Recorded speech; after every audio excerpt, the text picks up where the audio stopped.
Estados Unidos é famoso por várias coisas, pelos lugares, pela Califórnia, por Nova York, pela Disney, pelas comidas como o famoso cheesecake, mas também é famoso pelo número de serial killers e psicopatas. E nesse vídeo eu trago a vocês 3 famosos psicopatas ou serial killers que foram capturados aqui nos Estados Unidos. Serial killer é o nome dado de uma pessoa que mata de 3 a mais pessoas. Esse serial killer ele pode ser um psicopata, um sociopata, ele pode estar sofrendo aí de uma doença mental. Às vezes, quando acontece alguma coisa traumatizante na vida dessa pessoa, ela se desconecta da realidade e uma personalidade acaba se apresentando e pode se apresentar um risco à sociedade, até mesmo à pessoa. Eu fiquei muito interessada nesse assunto aí de criminalidade, psicopata, serial killer, porque eu estou assistindo várias coisas relacionadas a isso. O seriado Criminal Minds, vários documentários no Netflix e filmes no Netflix. Um dos documentários que eu vi é I Am a Killer, não sei se tem disponível no Brasil, mas conta de pessoas que estão na prisão, que receberam a sentença de morte, porque eu não sei se você sabe, aqui nos Estados Unidos eles têm a sentença de morte. Tem 2 opções quando você comete um crime muito sério, você pode ter sentença de morte, ou você pode ficar na prisão por vários anos até o resto da sua vida. E eu vou trazer um vídeo falando sobre sentença de morte.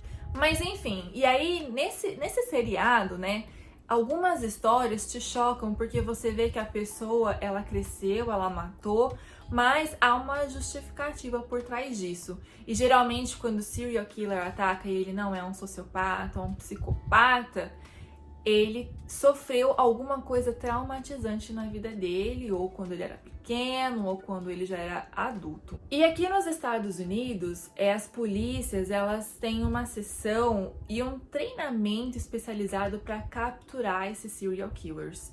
O FBI ele tem uma divisão que estuda o comportamento humano e, analisando o comportamento humano, eles conseguem linkar um caso a outro e achar a pessoa que está aí tacando um terror na comunidade. You know, there's a lot more like me. Do you think so? 40 years ago, your FBI was founded hunting down John Dillinger. Now, we have extreme violence between strangers. We travel around the country and teach FBI techniques to cops. A primeira pessoa que eu vou trazer para vocês aqui hoje é esse senhor aqui, ó. O nome dele é Harold Shipman e ele era conhecido como Dr. Morte, Dr. Death. Ele matou aí em volta de 250 pessoas. Ele realmente era um médico e ele começou a matar no primeiro ano da sua clínica e continuou ao longo da sua vida aí sem ser capturado. As pessoas começaram a notar alguma coisa muito diferente porque todos os óbitos de cremação, o nome dele estava lá. Então ele era um doutor que tinha várias pessoas que ele assinou atestado de morte e que tinham aí sido cremadas. Todas as vítimas eram mulheres velhas, pessoas velhas, então era esse assim o objetivo. E o que fez ele ser pego, não só tinham todas essas desconfianças em volta desse caso, e aí ele tentou matar uma senhora. E aí a filha desconfiou, porque ele queria fazer parte do atestado. Aqui nos Estados Unidos, quando você morre, você pode deixar uma lista de heranças, e isso aqui é levado muito a sério. E ele queria aí modificar a lista dessa mulher, e aí a filha meio que desconfiou e falou assim: você não vai fazer isso com a minha mãe, blá blá blá. E aí aí ele não conseguiu cremar essa mulher, ela morreu realmente, mas ele não conseguiu cremá-la. E aí, na autópsia, foi descoberto uma alta dose de um medicamento chamado diamorfina, eu acho que é assim que se fala, que é um medicamento letal e que mata muitas vítimas. E aí eles fizeram aí umas autópsias, umas investigações, e foi visto que muitas das vítimas tinham altas doses desse medicamento. E aí ele foi considerado culpado, e culpado aí por 15 mortes, quando eles foram julgar esse caso aqui, 15 casos de assassinatos. E aí ele foi posto na prisão e foi dado a ele aí uma sentença máxima, né, que ele ia passar o resto da vida dele na cadeia, sem direito a uma parole, que é um documento que você pode aplicar depois de algum tempo para você sair da prisão. Só que ele cometeu suicídio. E aí ele tá morto desde 2004. E ele nunca confessou nenhum dos crimes dele. Serial Killer number 2 é esse cara aqui chamado Jeffrey Dahmer. Ele começou a matar quando ele tinha apenas 18 anos. E ele começou a matança aí lá em Wisconsin. O ano que ele tinha apenas 18 anos era de 1978. Foca nisso. Ele era uma pessoa assim inconsistente, que deixava a faculdade, não conseguia ficar parado em nada, e a avó decidiu chutar ele de casa. E aí ele foi para lá em Wisconsin. E aí o que aconteceu? Uma das vítimas conseguiu escapar aí da casa dele, foi até a polícia, e a polícia foi até a casa dele e achou, gente, coisas assim horríveis. A polícia encontrou várias fotos aí das vítimas, corpos desmembrados, genitálias cortadas e uma banheira cheia de ácido que ele descartava aí os corpos das vítimas, mais ou menos 17 vítimas. Aí descobriu também que ele praticava necrofilia e também descobriu que ele às vezes comia, né, as vítimas dele, algumas partes das vítimas dele. E ele focava nas vítimas que eram jovens e não brancas. Ele foi, né, condenado à prisão, mas 2 anos depois ele morreu, porque uma pessoa lá da cadeia matou ele. Trágico, né?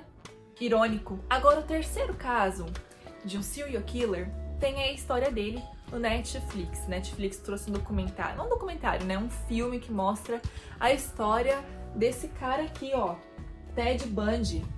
Ele é bem famoso nos Estados Unidos, é um serial killer bem famoso. Se você assistir o filme, você não vai aí ficar surpreso com as horrorosidades do crime, porque não foca nisso, mas foca na vida dele, nos julgamentos, na namorada dele. Era um cara bonito, estudioso, charmoso, e era assim que ele seduzia as vítimas dele. Ah, e ele também estava na faculdade, ele estudava em Utah, e ele fazia direito. Já é perigoso, né? Um cara já é assim, meio doido das cabeças, gosta de matar e ainda conhece o sistema jurídico.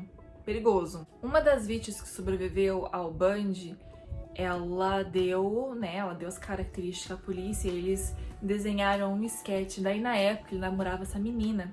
E aí a polícia mostrou à mídia, né, pediu ajuda aí do público, e a menina viu essa foto e ela ligou pra polícia. Ela falou assim: olha, meu namorado, ele parece esse cara aí do sketch que a gente fala, e ele dirige uma Fusquinha igualzinho esse serial killer que vocês estão procurando.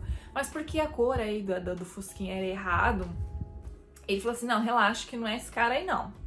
Mal sabia ele. E aí esse cara, né, o Bundy, ele aí ia de estado a estado matando várias coisas horrorosas. Eu não acho que ele tinha assim uma preferência de como matar, né? Tem casos aí que as cabeças estavam perdidas. E aí a polícia começou a conectar, já tinha o nome dele ali, porque já tinha feito uma denúncia, então ficou registrado, e a polícia começou a conectar onde ele tava e blá blá blá.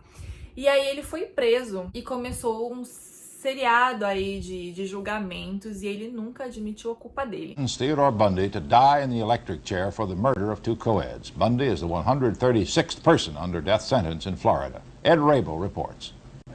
Before pronouncing the sentence, Judge Edward Cowart let Bundy make a statement. I'm not asking for mercy, for I find it somewhat absurd to ask for mercy for something I did not do.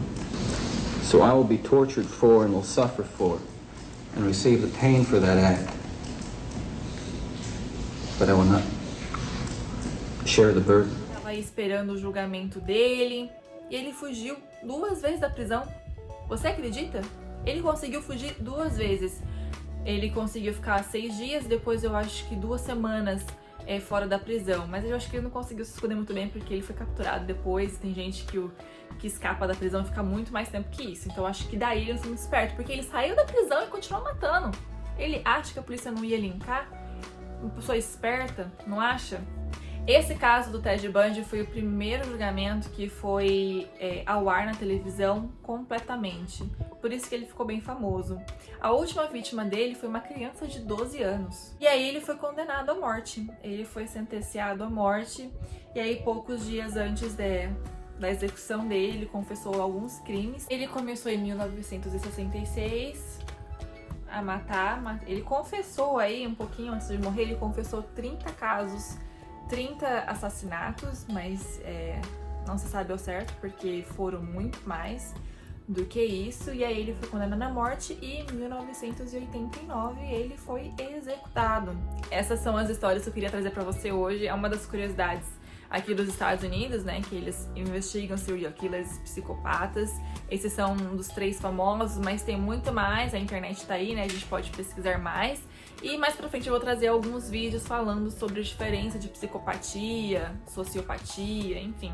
E eu espero muito que vocês tenham gostado. Por favor, deixe sugestões de vídeo aqui embaixo que eu vou gravar. Deixe o seu like e compartilhe esse vídeo, tá bom? Um grande beijo, até o próximo vídeo. Tchau!